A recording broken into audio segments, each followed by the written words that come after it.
1967 में ये छोटी सी चिंगारी माओवाद की उठी थी। अगर कांग्रेस सरकार चाहती तो इसको उसी वक्त दबा सकती थी। उल्टा उन्होंने आदिवासी लोगों को जो है वो सौतेला ट्रीटमेंट दिया। उनके बीच में जो एक वैचारिक दूरियां थी उनको कभी भी उन्होंने खत्म नहीं किया। सोनिया जी और राहुल गांधी जी की वामपंथी सरकार प्लस उनके जो वामपंथी मित्र और ये वामपंथी टेररिस्ट और इनको जो भी जितने भी फंडिंग होती थी, जो भी इनके हथियार होते थे, गोला बारूद होते थे, वो उन लोगों से आते थे जिनके साथ ये कांग्रेस की सरकार उठती बैठती थी। क्या कोई समझौता इनके बीच और वामपंथी उग्रवादियों के बीच हो सकता था? नहीं हो सकता था। उसका क्या परिणाम हुआ कि ये जो वामपंथी उग्रवादी हैं ये बिल्कुल आउट ऑफ कंट्रोल हो गए। इन्होंने खून की नदियां बहा दी। इन्होंने 16,000 से ज्यादा अटैक किए।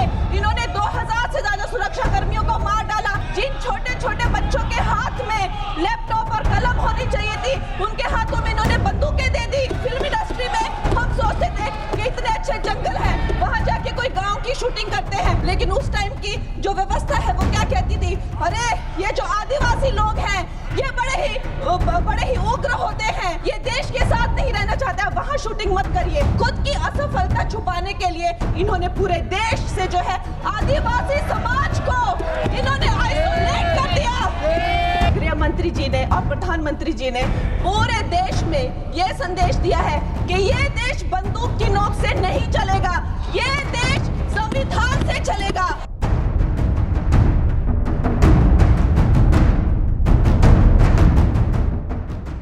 कंगना रनौत जी। धन्यवाद अध्यक्ष महोदय जी। आज से एक साल पहले हमारे माननीय गृह मंत्री श्री अमित शाह जी ने यशस्वी प्रधानमंत्री श्री नरेंद्र मोदी जी के नेतृत्व में पूरे देश के सामने संकल्प लिया था, घोषणा की थी कि मार्च 31, 2026 तक हम ये जो माओवाद है, ये जो लेफ्टिस्ट वामपंथी टेररिज्म है, इसकी जड़ें जो है देश से उखाड़ फेंकेंगे। और आज इस सभा के द्वारा इसके माध्यम से मैं हमारे गृह मंत्री जी को, हमारी सरकार को बहुत बहुत शुभकामनाएं देती हूँ। ये संकल्प सिद्ध करने के लिए उनकी बहुत सराहना करती हूँ। अध्यक्ष महोदय, 1967 में ये छोटी सी चिंगारी माओवाद की उठी थी। उस वक्त अगर कांग्रेस सरकार चाहती तो इसको उसी वक्त दबा सकती थी, लेकिन उन्होंने क्या किया? उल्टा उन्होंने आदिवासी लोगों को जो है वो सौतेला ट्रीटमेंट दिया। उनके बीच में जो एक वैचारिक दूरियां थी उनको कभी भी उन्होंने खत्म नहीं किया। और जब ये माओवाद की समस्या हम उनके सामने आई तो जैसे मेरे भाई संबित पात्रा ने पूरे देश के सामने आज बताया कि सोनिया जी और राहुल गांधी जी की वामपंथी सरकार प्लस उनके वामपंथी सलाहकार प्लस उनके जो वामपंथी मित्र और ये वामपंथी टेररिस्ट और इनको जो भी जितने भी फंडिंग होती थी, जो भी इनके हथियार होते थे, गोला बारूद होते थे, वो उन लोगों से आते थे जिनके साथ ये कांग्रेस की सरकार उठती बैठती थी। तो हम लोग क्या अपेक्षा कर सकते हैं? क्या कोई समझौता इनके बीच और वामपंथी उग्रवादियों के बीच हो सकता था? नहीं हो सकता था। और उसका क्या परिणाम हुआ कि ये जो वामपंथी उग्रवादी हैं ये बिल्कुल आउट ऑफ कंट्रोल हो गए। इन्होंने खून की नदियां बहा दी। इन्होंने 16,000 से ज्यादा अटैक किए। इन्होंने 2,000 से ज्यादा सुरक्षा कर्मियों को मार डाला। इन्होंने छोटे छोटे बच्चों की जो है वो जिंदगियां ले ली, वहां पे नरक बना दिया। इन्होंने तीन पीढ़ियां ये जो है नक्सलवाद की जो आग में है जो इन्होंने झोंक दी। और जब इसके अंधेरे में पूरी तरह से जो ये क्षेत्र है जो डूब गए, जिन छोटे छोटे बच्चों के हाथ में लैपटॉप और कलम होनी चाहिए थी उनके हाथों में इन्होंने बंदूकें दे दी। अध्यक्ष महोदय, इन्होंने जब पूरी तरह से उनका भविष्य खत्म कर दिया तो पूरी तरह से अंधकार में तो अपना हाथ झटक लिया। इनको रेड कॉरिडोर बोल के, नो गो जोन बोलकर जो है पूरे देश में बदनाम कर दिया। हम भी फिल्म इंडस्ट्री में हम सोचते थे कि इतने अच्छे जंगल है, वहां जाके कोई गांव की शूटिंग करते हैं, अच्छा कोई गाना बनाते हैं, लेकिन उस टाइम की जो व्यवस्था है वो क्या कहती थी? अरे ये जो आदिवासी लोग हैं ये बड़े ही उग्र होते हैं, ये देश के साथ नहीं रहना चाहते, वहां शूटिंग मत करिए। खुद की असफलता छुपाने के लिए इन्होंने पूरे देश से जो है आदिवासी समाज को इन्होंने आइसोलेट कर दिया।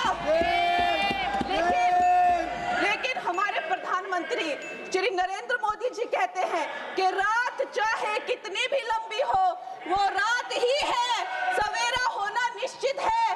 और 2014 में जब प्रधानमंत्री जी की सरकार आई और आज हम देखते हैं कि उन्होंने एक आदिवासी महिला को जो है वो राष्ट्रपति बनाया, उन्होंने हमारे सुरक्षा बलों को जो है वो सशक्त किया और उनको सशक्त करने के बाद उन्होंने वो रेड कॉरिडोर, वो भयानक नो गो जोन को जो है वापस लिया, वहां पे संविधान स्थापित किया। अध्यक्ष महोदय, मैं एक नई सांसद हूँ, मुझे 2 मिनट दीजिए। और खैर प्रधानमंत्री जी ने क्या विकास किया वहां पर, चाहे वो घर बनवाए हो, चाहे वो नल लगवाए हो, चाहे वो 70 लाख महिलाओं को 1000 की मदद की हो, 21 किश्तों में 13,000 करोड़ दिए हो, या वहां पर जो है जितने भी काम किए हो वो मैं अगर शुरू कर दूं तो आज दिन से रात और रात से फिर दिन हो जाए तो उसमें मैं नहीं जाऊंगी। लेकिन मैं ये जरूर कहूंगी कि जो वहां पे डिजिटल पेमेंट्स हुई हैं उनका मैं बहुत ही ज्यादा सराहना करती हूं। उससे जो नक्सलियों का जो वित्तीय नेटवर्क है वो टूटा है, जो वो वसूली का काम करते हैं वो टूटा है, जिससे वो खोखले हुए हैं। उसके साथ में सबसे सराहनीय काम जो किया है वो मैं कहूंगी विकास और विश्वास के साथ जो हमारी सरकार ने इसको जोड़ा है। उसके उपरांत जो है उन्होंने जो समर्पण की नीति अपनाई है, 8000 से ज्यादा युवा जो हैं वो समर्पण कर कर मुख्य धारा से जुड़े हैं, उनको 5 लाख की राशि और उनको रोजगार दिया जा रहा है।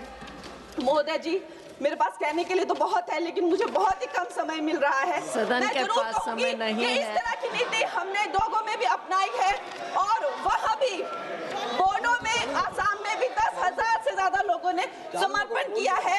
और मैं अंत में अध्यक्ष महोदय जी, मैं यही कहना चाहूंगी कि गृह मंत्री जी ने और प्रधानमंत्री जी ने पूरे देश में ये संदेश दिया है कि ये देश बंदूक की नोक से नहीं चलेगा, ये देश संविधान से चलेगा, ये देश जनता के विश्वास से चलेगा।